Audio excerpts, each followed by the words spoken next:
Good day, ma'am, sir. I am Remart Pit Galban. I am 31 years old. I am single parents.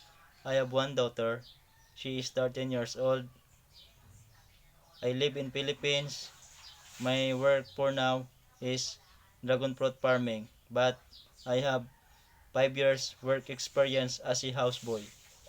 I am graduate of high school, of National High School here in Philippines. My duties, responsibilities, and work experience on 2019 to 2024 are houseboy, cleaning the house, I cook, I clean, and taking care of pet, taking care of elderly, taking care of two boy, laundry, and marketing.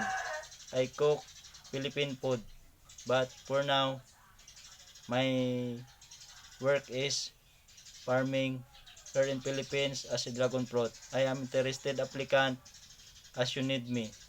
I am good cooking and I am good and I'm reliable and I am honest and trustworthy. I am handyman and I also cook a healthy food as you want. I will serve your family as a good helper.